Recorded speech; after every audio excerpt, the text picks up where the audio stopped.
It's another week right here at Locked On Spurs, which means another weekly visit by the doctor. You are Locked On Spurs, your daily San Antonio Spurs podcast. Part of the Locked On Podcast Network, your team every day. Welcome back to Locked On Spurs right here on the Locked On NBA Network. I am your host, Jeff Garcia, Spurs writer for Ken's 5 San Antonio. Glad to have you back. You just heard right now, it's another visit by Dr. Ryan McCorkle. Yes, he is back for his weekly house call right here on Locked On Spurs. We're going to be going over the latest injuries, specifically Romeo Langford and his injury. The last time Doctor and I spoke, we highlighted his injury, but Romeo's still out. What gives? Go over some other injuries that popped up last week, and then talk about the Rodeo Road Trip, the mental side of things and the physical side of things of being away from your home for so long and traveling. Let's go to, before we do that, thank you for making Locked On Spurs your first listen each and every day. We are free and available wherever we get podcasts. Let's go ahead and bring him on. Dr. Ryan McCorkle. He is an ER doc at the St. David's Medical Center and Austin Emergency Center. He's also with the Backstage Medical and Concierge Medicine Practice. Follow him on Twitter at Austin ER Doc. Awesome. Doctor, first of all, welcome back to Locked On Spurs. And are we going to be talking about sneakers? Because the last time we spoke, it was like the moment we turned off the recorder button, you sent me pictures of the latest Ja Morants. I'm assuming you already picked some up. They don't come out until April. Just wearing them on court right now. But yes, there's already, I think, 4 or 5 colorways out. And I really like that. The initial one, the kind of Grizzlies blue with the black swoosh that wraps around. So I'm pretty pumped for that. That's the best player edition first one that I've seen in quite some time. And I love Luka, but the Luka ones I really like, and some of the colorways are good. But man, those first Jaws were awesome. Yeah, in case anybody does not know, Dr. Ryan, he is a big sneakerhead. Like there's a sneakerhead, and then there's Dr. McCorkle. I mean, it goes to that level. So I'm pretty sure he'll talk to us about the latest in the sneaker world in just a few minutes. But Doctor, let's go ahead and dive into it. Let's make it very clear, everybody. We are recording this before the Bulls game, so we don't have the IR sheet before the game for Chicago. So keep that in mind. But let's start off with kind of the simple, I don't want to call it simple because we didn't suffer them, but the lesser injuries, so to speak, that players suffered last week. We start off with Trey Jones, left foot soreness. He didn't play against the Spurs last game, which is Philadelphia in San Antonio. Your thoughts on that left foot soreness? Why the precautionary steps to keep him out? Well, I think we've talked several times now over the course of this season about kind of rotating folks, not calling it load management, but being load management. If you have any kind of low-level discomfort, just kind of rotating who's sitting out, given the trajectory of the season. Plus, honestly, the NBA is becoming more and more like hockey. You know, in hockey, they'll just be like they have a lower body issue.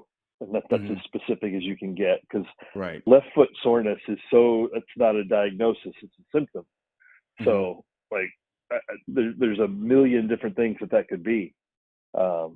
It ended up being a lot more serious with Devin Vassell's knee that initially started out just, being called left knee soreness. And then it ended up being a lot more than that.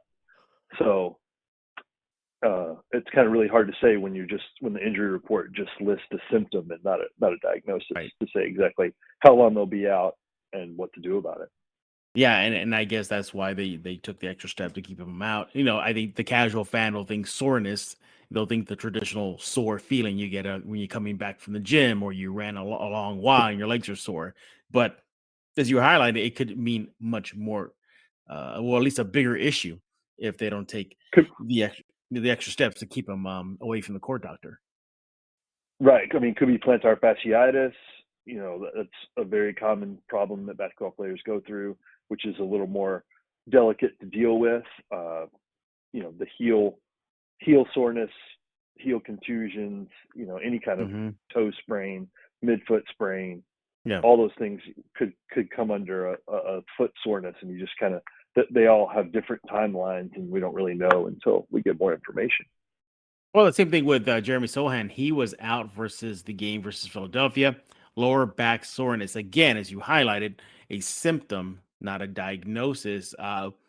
He's still young. He's still a teenager. So a lot of fans are thinking like, come on, you're just a kid, get back out there. But you got to be delicate when it comes to back issues, don't you? Absolutely, because you can turn just some tightness, soreness into a herniated disc, and really go down a bad path if you don't respect that. And one of our first podcasts, you and I talked about the rookie wall, Jeff, and that's kind of right where we are in the season. So this is right where rookies are entering a point where they have never played this many games in a season throughout their AAU, high school, college careers, nor against this level of competition, having to develop these amounts of force on a nightly basis to go against other world-class athletes in the NBA. Mm-hmm. So you're going to see a lot of rookies hitting the wall and having lower back soreness, that kind of thing. Well, knock on wood, he doesn't get the rookie wall because he's been playing in just really great of late, Doctor. He really has. Absolutely agreed. And that's another reason why you don't want to, if you don't respect the soreness and let him sit out a couple till it's completely gone, that you could really have him out for an extended period of time. And they also probably want him better so he can participate in the All-Star Weekend festivities, since he'll be one of our only representatives. So hopefully it'll be all better by the time for the All-Star break. Hopefully soon, yeah. And I'm assuming the traditional ricin treatment for these two injuries for Jones and Sohan.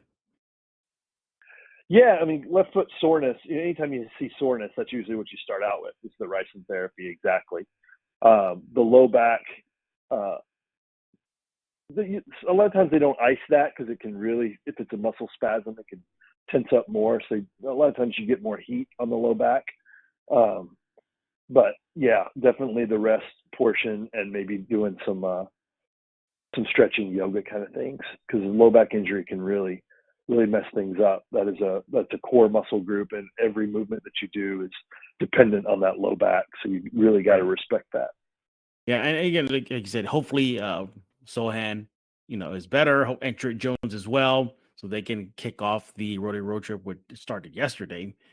And and especially for Sohan, you don't want him to miss that event out in Utah, the All-Star game, the Rising Stars game. So got to keep him ready to go to represent San Antonio. By the way, a little known fact here, there's also a chance there being be another Spur representing San Antonio in Utah. And if people forget about this, Charles Bassey, he might be playing, and all signs are pointing to yes, that he will be representing the Spurs at the G League All-Star game. So they'll have two. I'm looking for a silver lining here, Doctor, and otherwise bad season. Yes, that was definitely clutching for a silver lining there. But yeah, that's great. I'm glad we'll have more than one rep in Utah. Hey, I want to talk to you about Built Bar. If you're looking for a delicious treat, but you don't want all the fat and calories, then you got to try a Built Bar. Just got through the holidays, and if your goal is to get a little healthier this year, well, if you're like me, you want to eat healthy, well, don't postpone it. Don't compromise taste. And we got something for you. You got to try Built. With Built, healthy is actually tasty. Seriously, they're delicious. You won't even think they're good for you. Perfect for your New Year's resolution. What makes Built bars so good? Well, for starters, they're covered in 100% real chocolate. Yeah, real chocolate. They come in unbelievable flavors like churro, peanut butter brownie, and coconut almond. I don't know how they do it. Built does it. And these bars taste like a candy bar while maintaining amazing macros, 130 calories, 4 grams of sugar, and a whopping 17 grams of protein. Now, you don't have to wait around anymore for a box. I know for years, Built has been talking about ordering from Built.com, which you still can do. But now you can get them at your local Walmart or Sam's Club. That's right. Head to your nearest Walmart today. Go to the pharmacy section. Grab yourself a box of Built bars. They got a 4-bar box, cookies and cream, double chocolate, and coconut puffs. But if you also live next to a Sam's Club, grab yourself a 13-bar box with hit flavors like brownie, batter, and churro. You can thank me later. All right. Well, let's get to kind of the bigger issue or the bigger injury right now. and that is Romeo Langford. Doctor, I really thought by the time we got around for this week for your weekly visit, he'd be off the IR and they're raring to go. But as of this recording, again, we're going to make it very clear, we do not have the IR before the, this recording and last night's Bulls game, after last night's Bulls game. But he's still out with that left adductor tightness. We joked about this in the last show that I thought I meant abductor, like it was connected to the abdominal area, but you said it has nothing to do with that. Do you want to just remind the listeners what left adductor tightness? And then the big question is, why is he still out? Yeah. So I guess back to definition. So you have abduction and adduction. So abduction is when if you have your feet together, if you move one foot away from the other, that is abduction. So moving them back together, taking them from one leg being out to the side to putting your feet back together, that's using your adductor muscles. We kind of remember it in med school. It would be because you're adding it to the midline. So you're taking your foot that's out to the side and adding it to the other foot. That's the action that the adductor muscle does. As you can imagine, that's a lot of basketball movement, especially, like being down in a defensive slide, pushing off, explosion, all that stuff. So with an adductor strain, again, it's adductor soreness is a symptom, not a diagnosis. There's 3 grades of strain. The grade 3 is the most serious, and that's where you actually have a rupture or an avulsion of the body of the muscle off the bone. That's probably a surgical problem. Grades 1 and 2, it's more rest, the ricin therapy we talked about, but it's about how long do you have to rest it. Grade 1, he should only be out, a week or 2. And that's kind of what we thought about at first. And now that it's being more extended, the question becomes, was it a grade 2? And is he going to be out 6 to 8 weeks? And again, without having an MRI report, what grade of adductor strain this is, we don't really know a timeline yet. And I think that's probably by design. What will be your educated guess here? Because again, as of this recording, he's still out. What grade it is? Can a grade 1 last more than a week? Sure, I'd say 1 to 2 weeks. You say a grade 1, and then a grade 2, 3 to 8. So I think we're still in the grade 1 area. And again, like we talked about, it could just be like, you know what, we want to give him a little more time off. And I think we're going to see this throughout this Spurs season because of the way the season has turned out. That we're going to err on the side of caution and give people a little bit longer to come back from injuries, instead of coming back and be like, you know what, I'm 95%. You know what, let's wait until you feel 100%, no pain before we get you back out there on the court. Yeah, and the Spurs are definitely using it for that development moment. You've seen Malachi Brannon get those minutes. You're seeing Blake Wesley kind of get some spot minutes, although he's been shuttling back and forth between the G League and San Antonio, that being the Austin Spurs. So you're seeing that, but definitely Brannon was taking advantage of that and showing out, having a pair of great games, had back-to-back career nights and points in one game, and then he tops it off on career night and points again in the following game versus Philadelphia. So taking advantage of those minutes. But again, just to be clear, we do not have the IR report, so we don't know if he was still out yesterday versus the Bulls. But nevertheless, if he's still out by next week and you come back for your weekly visit, does that change everything about his prognosis, in your opinion? We're at about a week now. We'd be out 2 weeks then, so we're still kind of on the cusp. I wouldn't say that this 1 week I would say, okay, now it's definitely one versus the other. If we get to 2 weeks out, then I'd be like, hey, this sounds like it was more of a grade 2 strain, maybe more of a serious injury. It's going to take, we could see him out up to 6 to 8 weeks now. Yeah. But the first 1 to 3 weeks, it's like this could still be a grade 1. We're just being cautious with it. All right. Well, there you have it. There's your quick IR report / look-see, if you will, at the Spurs injury situation. Hey, I want to talk to you about PrizePicks. PrizePicks is daily fantasy made easy. How does it work? Well, you pick 2 to 6 players who want to score more or less than their projection, their PrizePicks projection, that is. You can win up to 25 times your money on any entry. No competing against other people. It's just you versus the projections available. PrizePicks offers projections on any sport you watch: NBA, NFL, MLB, NHL, PGA, men's college basketball, women's college basketball, esports and NASCAR, you name it, they'll have it covered for you. Entries can be made in 60 seconds or less. It's that easy, safe, and fast withdrawals. Currently operational in over 30 states and Canada. Download the PrizePicks app right now or go to prizepicks.com to sign up and play daily fantasy sports. First-time users can get themselves a 100% instant deposit match up to $100 with promo code Locked On. You deposit $100, they'll give you $100. You deposit $50, PrizePicks will give you $50. So don't forget to use promo code Locked On at sign up for an instant deposit match up to $100. And once again, we are here with Dr. Ryan McCorkle. He is an ER doc at St. David's Medical Center and the Austin Emergency Center, as well as with the Backstage Medical and Concierge Medicine Practice. Follow him on Twitter at Austin ER Doc and on Instagram at Austin EM Doc, because you got to see those sweet kicks. We're going to talk about that in just a few minutes. But Doctor, the Spurs have already started their Rodeo Road Trip. They got it off yesterday versus the Bulls. And it's the annual trip. They're away from San Antonio for an extended period of time. Now, I know they're probably going to be popping in and popping out during the All-Star break, but the bulk of their time in the next month and change will be away from San Antonio. That's a long time away. That's a long time on the road. That's a long time in airlines. That's a long time in hotels. And for some of these guys, their first steps into this, Sohan, Branham, Wesley likely will be making it. Some of the new guys, Josh Richardson. Let's start off with the mental side of things. For a player that's going to be going on an extended road trip like the Spurs have just started, what kind of mental toll should they brace for themselves for? And you as a doctor, how would you help them in the mental side of dealing with the traveling and the ins and outs of airlines and, hotels, all that stress that comes with it? Well, as much as we don't like to believe it, humans are real creatures of habit. And when we get into our habits, we get into our routines, it is both psychologically and then physically stressful when we are taken out of those routines.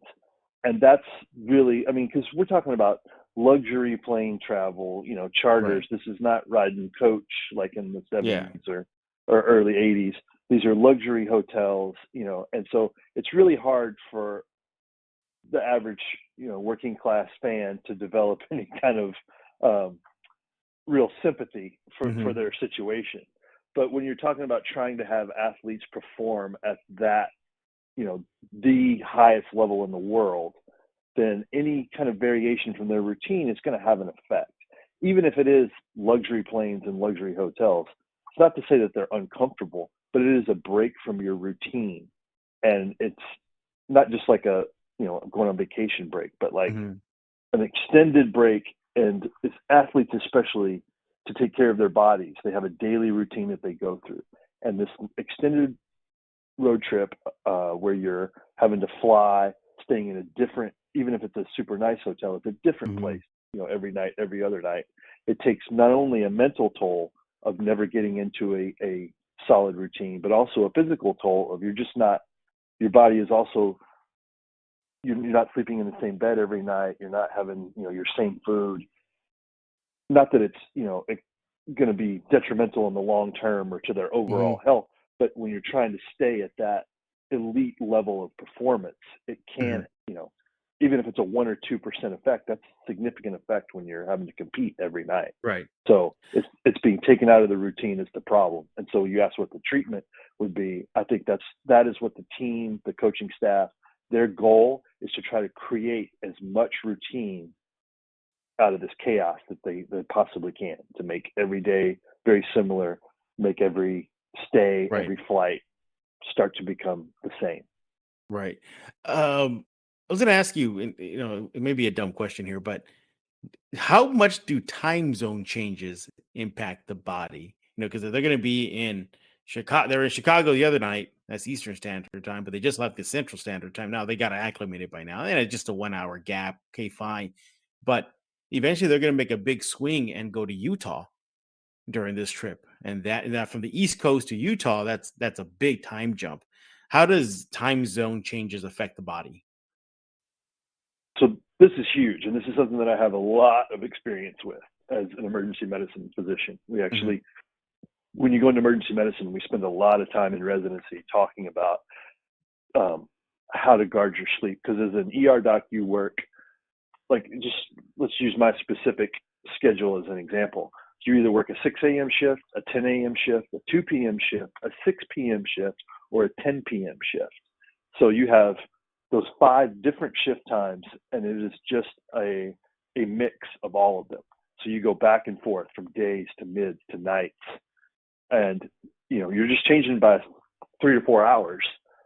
But that constant change, what we're taught in residency is over a course of a career, flipping from days to nights back and forth over the course of a month is the cardiovascular risk factor of smoking 2 packs a day.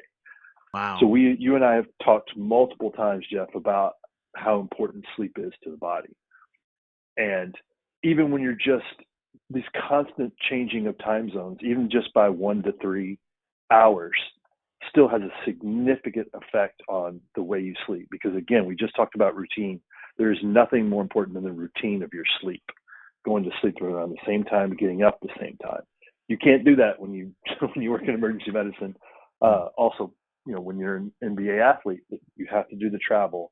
But there's no question. There's tons of data out there about what an effect that has on you, both physically and mentally. Even just changing 1 to 3 hours. Yeah, I get definitely, obviously not at any type of pro athlete level, but I recall a time where I was in New York City and I was going to the Vegas Summer League, and my friends were like, okay, when we land, we're gonna go hang out and everything. And I wasn't thinking about time changes. I said, okay, I'll see you in a few hours. So first of all, from New York to Vegas is a very long flight. I my mind kept thinking, how bad can it be? But it was actually long. So I land in Vegas, throw my stuff in the hotel room, and I know the guys are like, okay, we're at such and such a bar. I go meet them. Doctor, there was a point in the middle of the meetup when my friends were, I just stood up. I said, I gotta go. Like my brain was like something was off. I remember I just stood up and said, I'm just gonna go. And mind you, Vegas time, it was still early. It was like 7, 8 o'clock in the evening. And I remember going back to the hotel room feeling nauseous and just knocking out. And the next day I felt a lot better. Are those some of the symptoms that people can experience when they make dramatic changes and at least time changes like that? I just remember my brain just telling my body there's something wrong here, like there's something off, and then I remember just passing out. Yeah, people talk about jet lag for years and years and years, and it's talked about constantly because it's a real thing, and jet lag is miserable. I mean, obviously it means you have the means and opportunities to travel, so people don't have a whole lot of sympathy for that. But it really does. Once you've gone through it, you're like, this is real, and that's the analogy that everybody makes for emergency medicine. They just say it is like being in a constant state of jet lag all the time. So, but just what you were feeling, you kind of feel disoriented, nauseous, and your body is just saying something is off. So you can imagine you're just trying to go meet friends for drink at a bar in Vegas. If you're trying to go out and compete against, Nikola Jokic and Joel Embiid, after that, good luck. Just being a little bit off is going to make a huge difference. We talked about the jet lag, the flight, the time changes, the sleep pattern could be disrupted for the Spurs on the Rodeo Road Trip. If you were on that Spurs coaching, or not coaching staff, but the medical staff there, what will be like your top 3 things you want to see these guys going through to make sure they're maintaining peak fitness and mental clarity during this Rodeo Road Trip? But again, I think that's what we were just saying is trying as much as humanly possible to create a routine while they're on the road. Also, I think you find for a lot of NBA players, you don't realize how much downtime that they try to give them, as far as being in the room and getting, 10 or 11 hours of opportunity to sleep, knowing that you're jet lagged. And if you're lucky, you'll get 6 or 7 quality hours out of those 11 because your sleep schedule is going to be so messed up from the travel. So you try to give them those huge blocks of sleep time, knowing that they're going to be up and down. It's really difficult to communicate this to, 20 to 23-year-olds because they are able to bounce back so quickly. Those of us that are older and have kind of gone through it, you kind of, you're speaking from experience, but trying to explain that to young kids is often difficult, and they don't want to listen until they can actually see that difference. And again, they may not feel it. They may, I feel fine, whatever, but you still have that 1%, 2%, 3% reduction in your ability to compete at the highest level, and that's different than a win and a loss, and that's why they call it a home court advantage. How much does that All-Star break gap help the Spurs in this Rodeo Road Trip, at least physically and mentally? Yeah, I mean, the All-Star break is great for all sorts of reasons. For every NBA athlete, it's really great for the Spurs to get that little break during the Rodeo Road Trip, to kind of be able to go back home and have some kind of routine. We're used to having 2 or 3, 4 players in the All-Star game. They don't get that break, because they still have to travel to wherever that is and have the same challenges. But this year, all but one of ours should be using that as an opportunity to go home and get some rest. Right. Unless the NBA just pulls a wild card and say, you know what, we need more Spurs representation, so it's going to bring in Dr. Ryan McCorkle over and play for about 2 minutes with the West All-Star team. No, I'm just kidding. But yeah, the Spurs definitely just barely started the Rodeo Road Trip. You got one down, a few more to go. Once again, we're talking with Dr. Ryan McCorkle. Make sure to follow him on Twitter at AustinERDuck. But we can't let Doctor leave without giving us the latest sneaker update. I love this segment of his visits, the latest sneaker update. So we know I know for a fact he's all about the new John Moran. So yes, he's made it very clear. But are there any other sneakers that you've added since we've last spoken, or which sneakers are you looking forward to them dropping and you getting them? Oh goodness, let's see. First of all, let's go back to the Jaws. I think the sneakerhead conspiracy theory is out there is that these were actually going to be the next Kyrie Irving personal editions, and then when Nike parted ways with Kyrie, they gave that the sneaker design for the first Jaws, and maybe that being more of a reason why his first ones are so really pretty awesome. So we already know I like the Jaws. The Lucas, I'm waiting for the right colorway. There's a pink colorway and there's a galaxy colorway, both of which I really like. But he's got so many. He's gone through. There's a whole Twitter site dedicated to how many times he's worn which colorway for which games and all that. So I'm waiting for the right one to pull the trigger on that, because I'm pretty loyal to the Jordan 1 through 4s and then the 11s. That's pretty much what I concentrate on. But I think I will end up getting a pair of the Lucas and a pair of the Jaws at some point. But right now I just got some of the Travis Scott reverse mochas that I'm going to mix up my UT Longhorn burnt orange paint that I had for the ones that I made, and then do that swoosh in the burnt orange on the Travis Scott mochas, and have those for next season. So I'm pretty excited about those. Like when you create your own sneaker, as you've been starting to do that little by little, how do you even start? I guess that's my question. Like, do you just go to Foot Locker and say, give me the whitest shoe you got, and I'll take it from there? Like, or can you just take any sneaker, no matter even if it has X, Y, and Z colorway, and just have at it? That's what I started with. I started with just buying like some old used, what they call triple white Jordan 1s, where everything is white. And I got them on eBay for like $20, just super beaten up, so that I could just practice the mixing of the colors and how's it going to look different on the shoe than it does just being mixed up in the tray. But after that, after the practice, then it was like, well, I want those Travis Scotts are hard to get a hold of. Luckily, I have friends through the Backstage Medical artists that have access to Nike and can get things for free, or I wouldn't be able to do that. But then I was like, this is my favorite. I really like that reverse mocha colorway on the Travis Scott, and it's neutral enough that you can do a lot of different things with it. So doing the burnt orange for the Longhorns, and then I'm also doing a green for Austin FC because our Austin FC season starts on the 25th, right. and doing there's an olive colorway that has black, and then I'm doing the swoosh green for that. Awesome. I cannot wait to see the final product. I think I'm going to look forward to that. But you heard his phone ringing right now, everybody. I think he's getting busy now, so let's go let him go. Once again, he is Dr. Ryan McCorkle, an ER doc at St. David's Medical Center and the Austin Emergency Center. He's also with the Backstage Medical and Concierge Medicine Practice. He's also on Instagram at AustinEMDoc.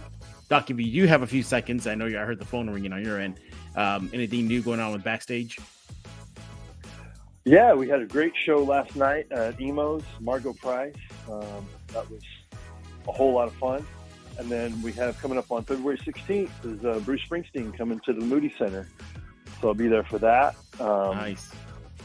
Let's see. I think that's what we have coming up just in the next couple of weeks as far as that goes. And then still obviously doing the Austin FC season coming up. And then the UT football schedule just dropped like 3 days ago. So I'm working on getting all the docs scheduled for that. So we're looking forward to a good FC and a good Longhorn season. And I assume just by going to your Instagram, Austin EM Doc, they can check out what's going on with Backstage as well. Absolutely. Okay, so you can check that out on Instagram. It'll be there. Okay.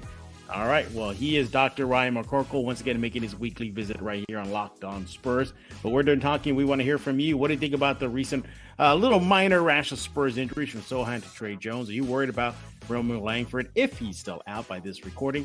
And what do you have to say about his thoughts and his opinions on the Rodeo Road Trip and the mental and physical tolls? Once again, follow him on Twitter at AustinERDoc. Follow me on Twitter at Jeff G. Spurzone. We thank you for making Locked On Spurs your first listen each and every day. Second listen, check out Locked On Game to Game NBA. Follow us on YouTube, Locked On Spurs YouTube page, and many other platforms. So for Dr. Ryan McCorkle, I am Jeff Garcia. We're going to put a lock on this episode of Locked On Spurs.